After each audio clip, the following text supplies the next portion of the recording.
plena pré-campanha eleitoral, o episódio de hoje do Turismo em Destaque é dedicado aos temas que o turismo deve pôr na agenda dos partidos políticos e também à importância da criação de um Ministério do Turismo. Já sabe que pode e deve participar na elaboração do Turismo em Destaque, colocando as suas perguntas ou sugerindo os temas a abordar através do endereço programa turismoemdestaque@gmail.com. Fala a nossa canha, venha daí comigo falar de turismo.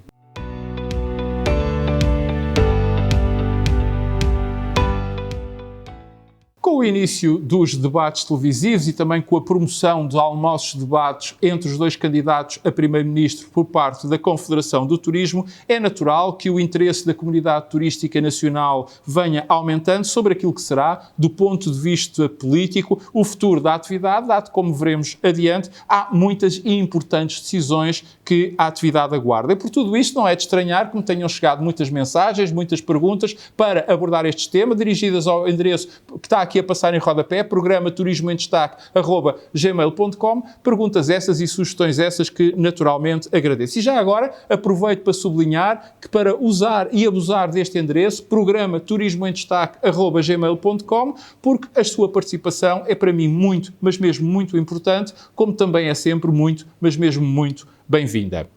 Feito este preâmbulo e dado o tempo de influenciar os programas eleitorais já ter terminado, é legítimo que exista alguma ansiedade por saber, afinal, quais são as ideias, ou seja, o que é que pensam os partidos políticos concorrentes às eleições do próximo dia 10 de março e o que é que eles pensam fazer sobre o turismo, seja no caso de formarem ou integrarem o governo, seja no caso de obterem uma representação ao nível parlamentar.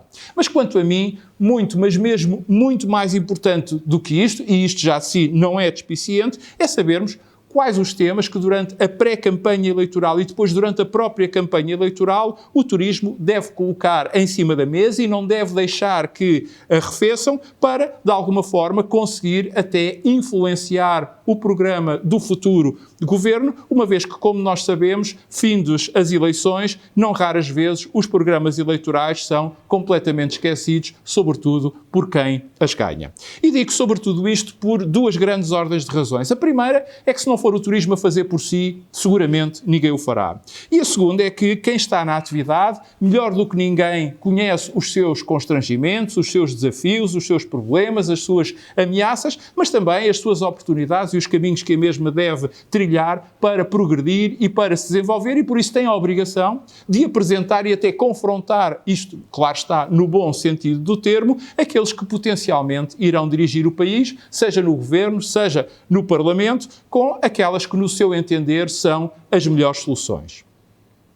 Aqui chegados, vejamos então quais são aqueles que eu, na minha opinião, considero serem os três grandes temas que o turismo deve sublinhar neste período pré-eleitoral. E desde já devo dizer o seguinte: se isto não for verdadeiramente conseguido, se isto não conseguirem estes temas ser verdadeiramente interiorizados pela classe política, dificilmente o turismo nacional progredirá.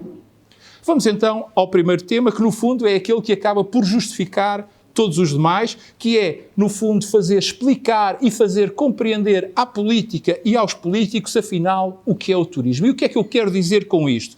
Por um lado, ficar e deixar muito claro quais são as especificidades próprias e que distinguem a atividade das demais. E, desde logo, é importante sublinhar e fazer ver que a matéria-prima da atividade turística são as pessoas. Mas também é uma atividade que não cria estoques. É uma avaliação cujo produto e os serviços adquiridos nunca é feita no ato da compra, mas sempre quando da sua fruição, ou na maior parte das vezes essa análise de custo-benefício feita pelos consumidores é apenas levada a cabo a posteriori. A sua oferta, isto é, os seus ativos, não são deslocalizáveis. Pois, por outro lado, também é uma atividade que, do ponto de vista produtivo, funciona em contraciclo face às demais. É uma atividade ainda que tem várias sazonalidades. Tem sazonalidades horárias, diárias, semanais, mensais e por aí fora. E, para além de tudo isto, ainda é uma atividade de mão de obra intensiva e, igualmente, de capital intensivo. Por outro lado, é fundamental que a política e os políticos também entendam o peso que o turismo já hoje em dia detém na economia nacional, na economia europeia, na economia mundial, mas também no emprego, na coesão territorial, social, na defesa do ambiente, do património, da cultura e até mesmo enquanto promotor da paz e da tolerância.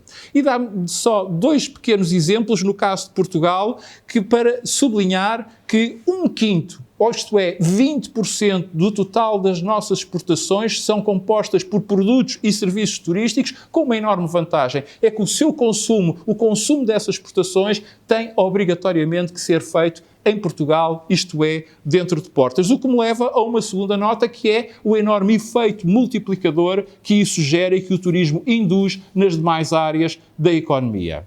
E já agora, também é importante acrescentar que o turismo é uma atividade económica extremamente resiliente e, conforme o tem demonstrado, veja-se aquilo que sucedeu com a crise financeira mundial de 2008 ou, mais recentemente, com a pandemia. E, para além disso, ela é uma atividade que tem vindo, literalmente, no nosso caso, a carregar às costas a economia nacional. Eu nem sequer ponho a hipótese, nem consigo sequer imaginar onde é que nós estaríamos sem este papel tão importante por parte do turismo. O segundo grande tema que o turismo, na minha opinião, deve sublinhar junto dos políticos e dos partidos tem a ver com a mobilidade, ou se quisermos, com a deslocação. E de uma vez por todas, o país e principalmente a política e os políticos têm que perceber uma coisa, é que sem deslocação não há turismo. E, portanto, todos os meios que possibilitem a mobilidade das pessoas são vitais para a atividade e, claro está, à cabeça de todos eles aparece o avião. Nós não nos podemos esquecer que cerca de 85% do total de turistas que Portugal recebe chegam por via aérea. E claro está, o avião é hoje um instrumento que corporiza sobretudo aquilo que nós conhecemos por transporte aéreo, mas que por sua vez está integrado num setor bem mais vasto que é o da aviação, do qual também fazem parte as infraestruturas aeroportuárias, a navegação, o controle, a segurança e a regulação aérea, mas também os serviços em terra, a fabricação de aeronaves e das suas componentes, bem como a reparação e a manutenção das mesmas. Ora, quanto a mim, é vital que 2 coisas fiquem claras e o turismo deve pugnar justamente por elas. A primeira é que, de uma vez por todas, o país tem que definir uma estratégia para a aviação. E aqui, que lá está, incluem-se dentro dessa estratégia dossiês tão importantes como a privatização da TAP, a construção do novo aeroporto e, escusado dizer, a questão do tão propalado hub de Lisboa. É que sem uma estratégia clara, arriscamos a ficar sem TAP, logo sem aeroporto e, por consequência, sem hub. Mas é importante também sublinhar, e muitas vezes se fala do hub, que o hub de Lisboa por si só não é uma solução mágica. É preciso estar integrado numa estratégia. E a segunda coisa que eu queria dizer que é importante é que fique cristalino que a aviação é parte integrante e peça fundamental da atividade turística. Mas para além do avião, ou se quisermos da aviação, a ferrovia é igualmente um tema fulcral, sobretudo tendo em consideração a urgência climática em que vivemos. E aqui, face àquilo que está projetado e que já tive a oportunidade de comentar em vários episódios do Turismo em Destaque, sobretudo da primeira temporada, há erros crassos que envolvem um custo de milhares de milhões de euros que estão prestes a ser cometidos. E talvez o melhor exemplo de todos eles seja o caso da ligação da alta velocidade entre o Porto e Lisboa, imagine-se, em Bitola Ibérica. E o turismo, porque estes são temas que têm a ver com a mobilidade futura e até a ligação a alguns dos nossos principais mercados externos, tem a obrigação de não ficar em silêncio perante eles. Um terceiro tema muito importante e que tem que ser sublinhado junto da política e dos políticos tem a ver com a transversalidade, ou se quisermos, com a pluridisciplinaridade da atividade.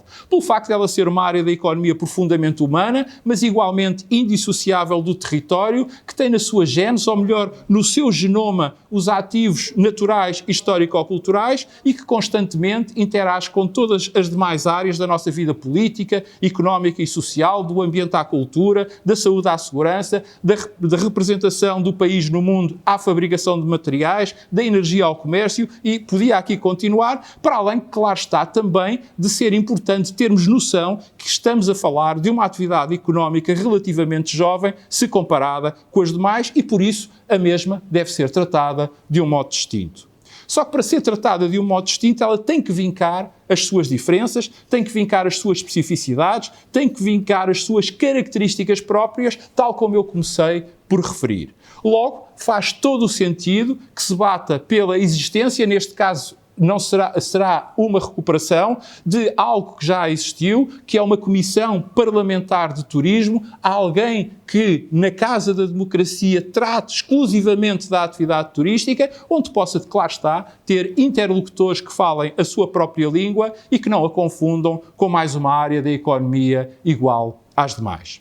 Mas também deve pugnar por sair de um Ministério da Economia que nunca verdadeiramente compreendeu os fatores diferenciadores do turismo e por isso que também sempre o tratou como uma, ou se quisermos, mais uma área da economia igual a todas as outras. Aliás, devo aqui dizer que, do meu ponto de vista, a continuar a existir o Ministério da Economia faria muito mais sentido que ele contivesse apenas as atividades económicas ditas tradicionais e refiro-me à indústria, ao comércio, aos serviços e à própria agricultura, do que integrar o turismo. Mas também é fundamental que a atividade turística exija legislação e fiscalidade específicas que vão ao encontro daquilo que o turismo verdadeiramente é, desde o enquadramento próprio na legislação laboral das atividades turísticas em função do volume de trabalhadores que necessita, mas igualmente dos seus ciclos produtivos, até um regime fiscal mais amigo das empresas e do próprio consumo turístico, dado o investimento ser constante. Nós não nos podemos esquecer que estamos perante uma atividade económica de capital intensivo ou até harmonizando o IVA dos produtos e dos serviços turísticos de acordo com aquele que é praticado pelos nossos concorrentes no seio da União Europeia. Mas também é fundamental que lhe seja dada uma oportunidade de acrescentar valor, porque é isso que o turismo sabe fazer melhor, acrescentar valor, e aonde? Nos principais centros de decisão executivos do país. Mas para isso ele tem que demonstrar que o que é bom para si, que aquilo que é bom para o turismo, que aquilo que é bom para os turistas é, em primeiro lugar, bom para os demais cidadãos, ou se quisermos, para todos os portugueses. Por tudo isto, o turismo também deve estar em campanha, por si e também por um melhor Portugal.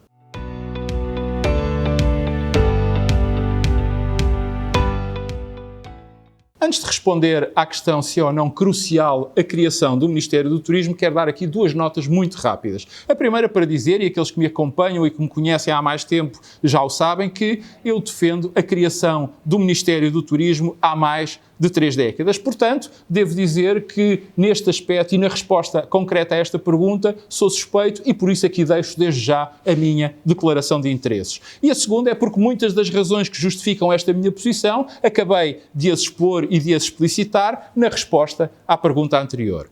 Dito isto, e porque procuro ser sempre o mais justo e o mais isento possível nos meus comentários, devo começar por dizer que este não é um tema pacífico, nem mesmo no seio do turismo. Há aqueles que defendem a criação de um Ministério do Turismo hoje, mas que no passado não o defenderam e vice-versa. Há também aqueles que são totalmente contra eles e ainda há aqueles que o defendem e dentro desses aqueles que o defendem juntando a mais alguma área e aqui as opiniões e os gostos naturalmente que se multiplicam, sendo que a cultura, o ambiente e o desporto são algumas das opções mais defendidas ou, se quisermos, mais queridas. Antes de ir à resposta mais direta, ou se quisermos de dizer aquilo que penso, eu tenho que admitir que, queira-se ou não, o facto de que a existência de um Ministério do Turismo não é propriamente crucial. Veja-se o trajeto que o turismo nacional tem vindo a fazer ao longo dos anos, uma vez que o mesmo é uma história de sucesso. E em abono da verdade, só meramente a título episódico, é que uma vez tivemos o Ministério do Turismo, foi no 16º Governo Constitucional entre julho de 2004 e março de 2005 e, embora atentas às suas competências, o facto é que foi mais uma Secretaria de Estado com um nome pomposo do que propriamente um verdadeiro Ministério do Turismo na global acessão do termo. Como igualmente também devo e tenho que sublinhar que este é um tema que deve ser tratado pelo turismo, ou melhor, por aqueles que dentro do turismo o defendem, com pinças. É que qualquer demonstração pública de divisão de opinião leva a que quem tenha que decidir encontre de alguma forma refúgio naquilo que, na minha perspectiva, é uma falta total, é uma cegueira de visão política e acaba por se decidir por qualquer outra solução, mesmo uma como aquela que atualmente está em vigor, isto é, atirar o turismo para o meio de uma Secretaria de Estado, conjuntamente com o comércio e os serviços, algures perdido no Ministério da Economia. Ou seja, o que eu estou a querer dizer com isto é que o turismo, neste tema em concreto, tem que falar a uma só voz. Aqui chegados, eis então aquilo que eu penso, aquilo em que acredito e aquilo que defendo. Eu disse que o Ministério do Turismo não é crucial, tal como toda a atividade não o tem sido para a política e para os políticos, que historicamente começaram por não a considerar, para depois constatarem o milagre que a mesma introduzia na economia, no emprego, no território, na coesão e no progresso do país, para mais recentemente encherem o peito e correrem a ficar na fotografia pela notoriedade que o turismo tem dado a Portugal. Mas, apesar disso, o facto é que, na hora da verdade, continuam a tratá-la, na melhor das hipóteses, como apenas mais uma área da economia igual a tantas outras. E isto não é justo, nem é intelectualmente sério. Se o país deve assim tanto ao turismo, se o turismo é de facto tão importante, eu tenho para mim que as coisas mais importantes vêm em primeiro lugar. E vir em primeiro lugar, atentas às suas especificidades, atentas às suas características, atenta à sua transversalidade, é dar o lugar que por mérito próprio o turismo já conquistou no principal centro de decisão executivo da nação, isto é, um lugar na mesa do Conselho de Ministros. Só que também é bom termos noção que um Ministério por si só não vai resolver nada e, portanto, deve estar por trás de tudo isto uma visão, um pensamento, uma estratégia. Ora, se, como vimos, não há turismo sem deslocação, ou se quisermos, sem mobilidade, e se hoje em dia a mobilidade turística usa principalmente o avião, então é óbvio, diria mesmo até que é lógico, que se crie um Ministério do Turismo e dos Transportes, ou no limite dos limites, do turismo e da aviação, sendo que, lá está, a aviação compreende todos os subsetores que eu referi na resposta à primeira pergunta, o que faria com que alguns dossiês, como o do novo aeroporto ou da privatização da TAP, ou num âmbito mais abrangente, o do Plano Nacional Ferroviário ou da sustentabilidade ecológica e ambiental dos nossos portos, estivessem debaixo da mesma tutela. O facto é que isto são todas áreas que falam a mesma língua. Mais a mais, porque, como se tem visto, e bem, os transportes urbanos e suburbanos cada vez estão mais debaixo da alçada das câmaras municipais e das comunidades intermunicipais. Qualquer outra solução é, no meu entender, coartar, é mutilar o turismo, por mais nobre que seja o argumentário que a justifica. O facto é que não há turismo sem deslocação. E contra factos, não há argumentos. Conto com a sua companhia para a semana. Até lá, saúde, paz. Lembre-se que pode colocar as perguntas que deseja ver respondidas ou os temas que gostaria de ver abordados através do endereço programaturismoemdestaque@gmail.com. E não se esqueça de subscrever gratuitamente o meu canal. Para isso, basta carregar no botão preto que diz subscrever aqui mesmo por baixo da minha imagem para dar a sua opinião, para partilhar ou simplesmente para ver ou rever os meus comentários.